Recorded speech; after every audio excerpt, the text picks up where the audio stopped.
과 전쟁을 하잖아요. 그러면 어린아이나 애기를 들어서 바위에 쳐서 죽이는 나라예요. 얼마나 끔찍한 나라입니까? 이 지역의 악독함이 얼마나 심했느냐? 소돔과 고모라가 바로 가나안 땅이라는 거예요. 불과 유황으로 멸망시켜야 했던 소돔과 고모라가 있는 땅이 바로 가나안입니다. 창세기 15장 16절에서 하나님은 아브라함에게 이렇게 말씀하십니다. 내 자손은 4대 만에 이 땅으로 돌아오리니 이는 아모리 족속의 죄악이 아직 가득 차지 아니함이니라 하시더니 창세기 6장에서 7장에서처럼 노아의 가족만 남기고 모든 것을 물로 쓸어버려야 잔인하지 않고 정의로운 하나님이실까요? 아니면 창세기 18장처럼 불과 유황으로 심판하셔야 잔인하지 않고 정의로운 하나님이신가요? 그 땅은 하나님께서 직접 심판을 하셔야 되기 때문에 죄로 가능해서 심판해야 될 가나안 땅에 직접 임재하셔서 그 땅의 모든 백성을 죽이고 각종 가축들까지 모두 죽여서 없애고 그 땅의 모든 금과 은과 좋은 옷 같은 것들까지도 불태우거나 가루로 내서 버리게 하셨던 것입니다. 그렇기 때문에 특별히 그 첫 시작점이었던 여리고성의 모든 것은 손 하나 까딱하지 말고 다 죽이고 불태우라고 하셨는데 그것을 취한 아간은 하나님의 계획을 정면으로 반항한 것이기에 저주를 받아서 죽은 것입니다. 그러기에 가나안을 정복한다는 것은요, 공중권세에 잡은 자를 진멸하고 세상을 정화시키는 하나님의 거룩한 전쟁이기 때문에 우리는 가만히 있어 주가 하나님 됨을 지켜봐야 되는 것입니다. 그리고 그 악독하고 더러운 땅을 정화하고 깨끗하게 하는 영적인 전쟁을 하나님께서 치르시는 거예요. 시작에서는 이 가나안 정복에 해당하는 것이 무엇이냐?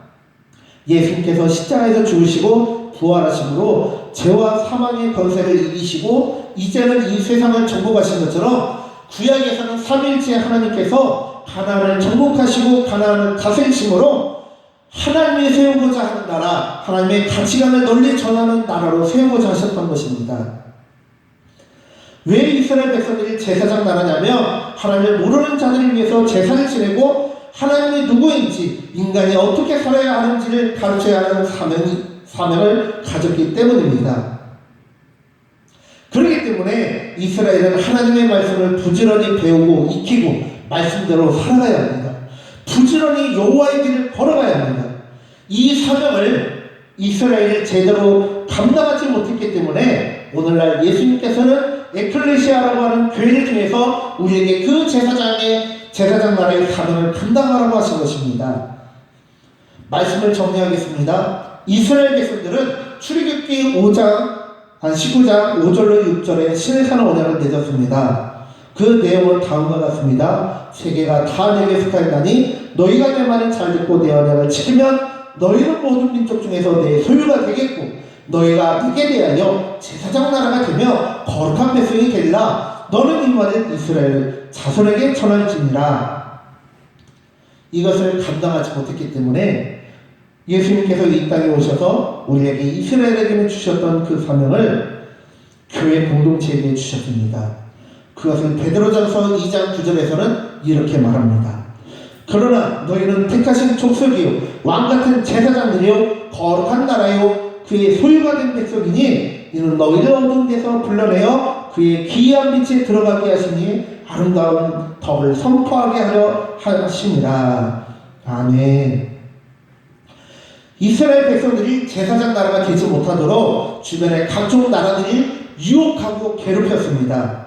겉으로 볼 때는 그저 역사의 흐름이었지만 영적인 눈으로 보면 제사장 나라로 견고하게 세워지는 것을 방해하기 위한 사탄의 방해였던 것입니다.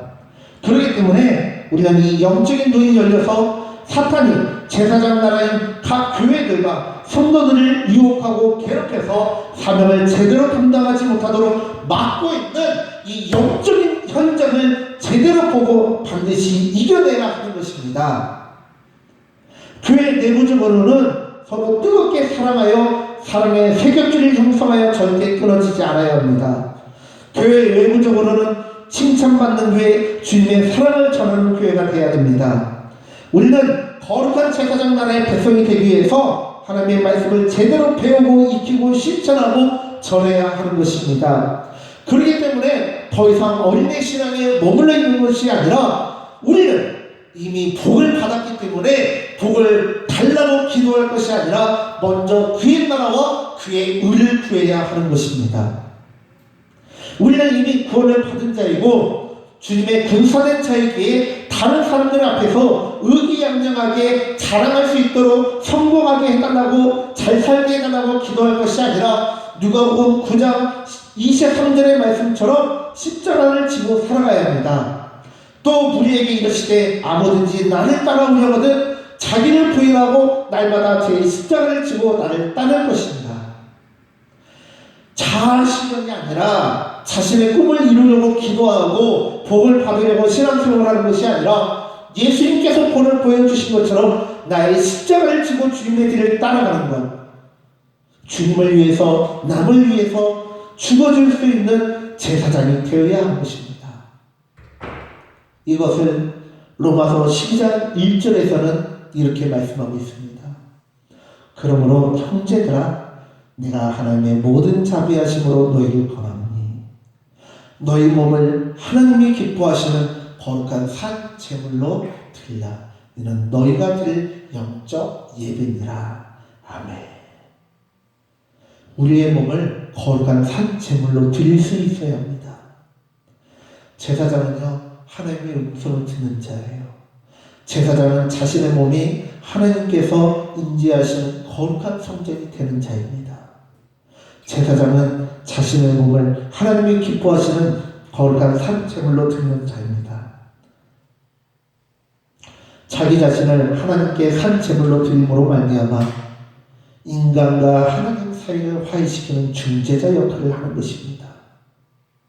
쉽게 말해서 전도하는 자이고요. 쉽게 말해서 하나님의 말씀대로 살아가는 자이고요. 쉽게 말해서 십자가 사랑을 전하는 자입니다. 그것이 바로 하나님이 택하신 족속의 사명이요. 그것이 바로 왕같은 제사장의 역할인 것입니다. 그것이 바로 거룩한 나라의 사명이요. 그의 소유된 백성들이 해야 할 일인 것입니다. 여러분, 가슴이 뛰지 않으십니까? 흥분되지 않으세요? 하나님께서 이미 애굽 땅의 이방신들을 짓밟아버리고 그들의 권능을 꺾어버리셨습니다. 하나님께서 이미 가나안 땅의 이방신들을 짓밟고 그들을 쫓아내셨습니다. 그리고 가나안 땅을 정복하시고 정결하게 하시고 그 땅을 거룩한 나라로 삼아주셨습니다. 예수님께서 십자가에서 죽으시고 부활하심으로 말미암아 죄와 사망의 법을 이기시고 생명의 성령의 법을 우리에게 주셨습니다. 너희는 생명의 성령의 법으로 살 뿐만 아니라 만나는 자들마다 이 생명의 성령의 법을 전하라고 하십니다. 나의 잔치에 사람들을 가득가득 채우라고 말씀하십니다. 그가 병든 자이든 비천한 자이든 상관없이 모두 데리고 오라고 하십니다. 하나님의 놀라운 이 지상 최대의 구원의 잔치에 사람들을 데리고 와서 이 잔치 자리를 채우라고 말씀하십니다. 창세로부터 시작된 이 놀라운 프로젝트에 이 놀라운 계획에 우리를 스텝으로 삼아주셨고요. 동역자로 삼아주셨습니다. 그것이 바로 택하신 족속이요 왕같은 제사장들의 역할이고 사명입니다. 여러분, 절대 우리의 힘으로 하려고 하지 마십시오. 하나님께서요 이스라엘 백성들이 블레셋의 침략을 막기 위해서 가진 수단을 다 사용할 때까지 기다렸습니다. 그리고 이제 더 이상 하나님 외에는 방법이 없다는 것을 깨닫고 진심으로 회개하고 돌아왔을 때 역사하셨습니다. 1990년 이후로 교회 붕의 역사가 막혔습니다. 우리는 그동안 열심히 기도하고 전도해서 한국교회가 붕한 것으로 착각했습니다. 그런데요, 각종 행사와 세미나와 각종 방법과 경영 철학을 동원하고도 붕은커녕 오히려 쇠퇴하는 것을 경험하고 나서야 우리의 열심이 아닌 오직 하나님의 역사로 교회가 성장했다는 것을 깨닫게 됩니다. 히브리어로 샤, 즉 하나님께 기대시고 의지하십시오. 내가 하는 것이 아닙니다. 우리는 그저 하나님의 말씀대로 복음을 전할 뿐입니다. 그 결과는 하나님께 맡기십시오. 굳이 우리를 교회로 데리고 오지 않으셔도 됩니다. 중요한 것은 그 영혼을 하나님을 믿는 것이고요. 하나님이 역사하신다는 것을 우리가 믿어야 된다는 거예요.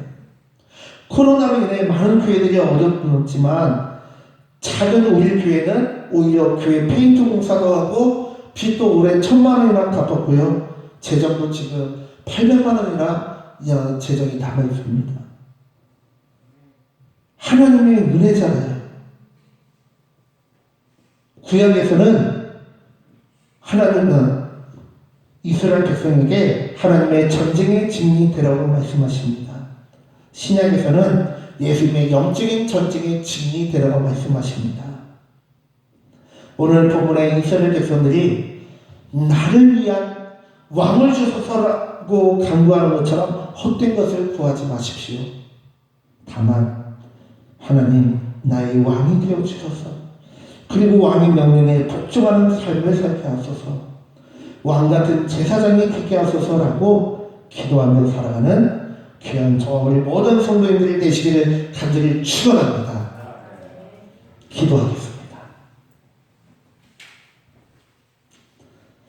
하나님,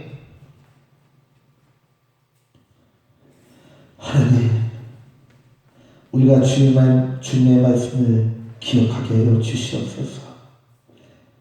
하나님께서 직접 다스리시고 하나님의 뜻을 전해야 되기 때문에 이스라엘에게는 왕이 없었고 하나님이 왕이 되어 주셨고 왕을 구해서도 안 된다는 것을 깨닫게 됩니다.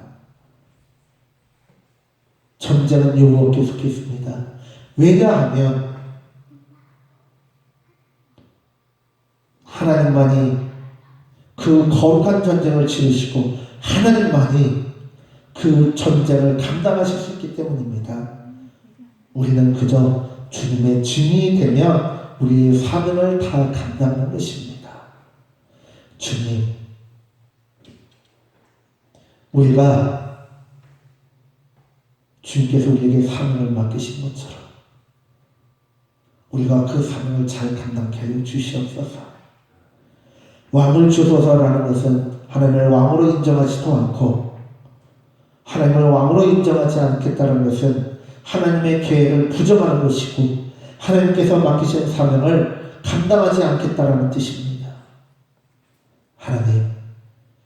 하나님을 우리의 왕으로 인정하고 하나님의 계획에 적극적으로 동참하고 우리의 사명을 끝까지 잘 감당하는 우리 모든 성도님들, 우리 하늘동산교회가 될 수 있도록 은혜 베풀어 주시옵소서.